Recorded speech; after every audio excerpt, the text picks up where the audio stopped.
சட்டமன்ற தேர்தலையொட்டி நகை கடைகள் விடுமுறை விடப்பட்டிருப்பதாக முக்கிய அறிவிப்பு வெளியாக இருக்கிறது. விவரங்களோடு செய்தியாளர் சங்கரனும் இணைந்திருக்கிறார். சங்கரன், வணக்கம். இந்த நகைக்கடை விடுமுறை அறிவிப்பு தொடர்பாக என்ன சொல்லியிருக்காங்க, நிலவரத்தை பதிவு செய்யலாம்.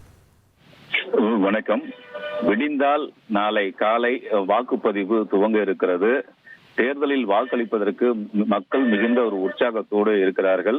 100 விழுக்காடு வாக்குப்பதிவு நடைபெற வேண்டும் என தேர்தல் ஆணையமும் அது தொடர்பான பல்வேறு விழிப்புணர்வு நடவடிக்கைகளை எடுத்திருக்கிறது. இப்படிப்பட்ட ஒரு சூழலில் நாளை தமிழகம் முழுவதும் நகை கடைகளை நடத்தக்கூடிய வியாபாரிகளும் அதே போன்று அங்கு பணிபுரியக்கூடிய ஊழியர்கள் அனைவரும் 100 விழுக்காடு அளவிற்கு வாக்களிப்பதை உறுதி செய்யும் வகையில் அதற்கு ஏதுவாக நாளை ஒரு நாள் நகைக்கடைகள் அனைத்தும் விடுமுறை விடப்படுகிறது என்ற அறிவிப்பு வெளியாக இருக்கிறது.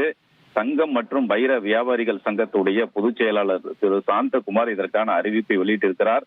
நகைக்கடை ஊழியர்களும் நிறுவனர்களும் உரிமையாளர்கள் அனைவரும் நாளை தங்களது வாக்குகளை பதிவு செய்வார்கள் என்றும் அதற்காக இந்த ஒரு முடிவு எடுக்கப்பட்டிருப்பதாகவும் அவர் அறிவிப்பு வெளியிட்டிருக்கிறார்.